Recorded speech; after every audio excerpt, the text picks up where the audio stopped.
There was a church, you know the type, the kind where the air still smelled faintly of incense and hymnals. In its dimly lit hall, the ghosts of old songs still echoed on the walls, where the worn wooden pews sat as silent witnesses to decades of faith and fellowship. It was in this hallowed space that a group of worship leaders came, not just with guitars and cables and chords, but with burdens, with pressure, with silent expectations etched in their posture. Years ago, worship here had been simple, unified, joyful, free. But slowly, like a creeping vine, the need for perfection had wormed its way into their midst. Someone started playing softly, hesitantly at first, then another joined in, then another until the room was filled with the sound of hesitant worship. Each rehearsal, each service, a prayer. Are we here to impress people or to minister to God? The joy returned to their worship. The excellence didn't disappear. It was refined, reshaped, realigned. The music didn't lose its polish. It gained a depth, a meaning, a message. It wasn't perfect, not by a long shot.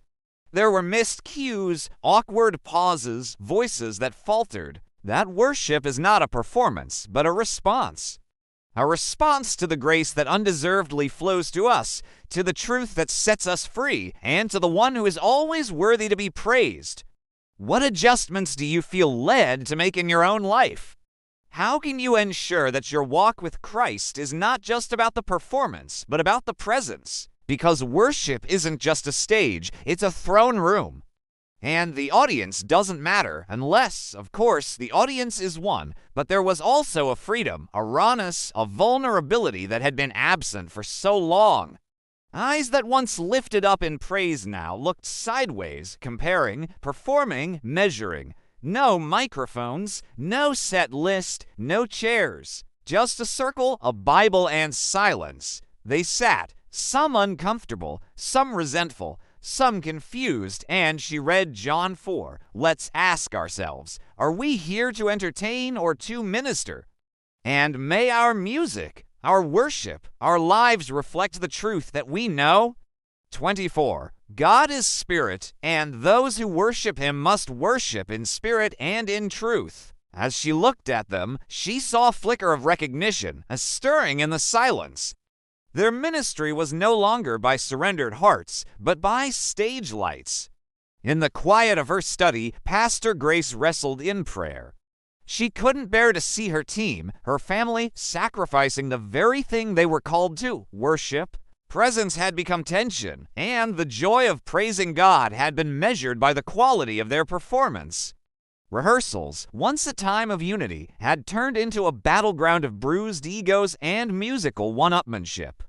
They had traded the warmth of congregational singing for the sterile precision of tight vocal harmonies. The music had become their ministry, and in the process, they had lost the object of their worship.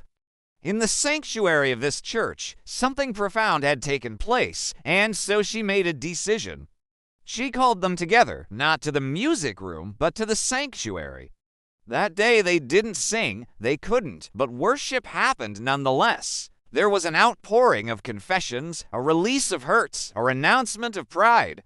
The walls of the sanctuary seemed to sigh with relief, the old wooden beams resonating with the hum of restored music.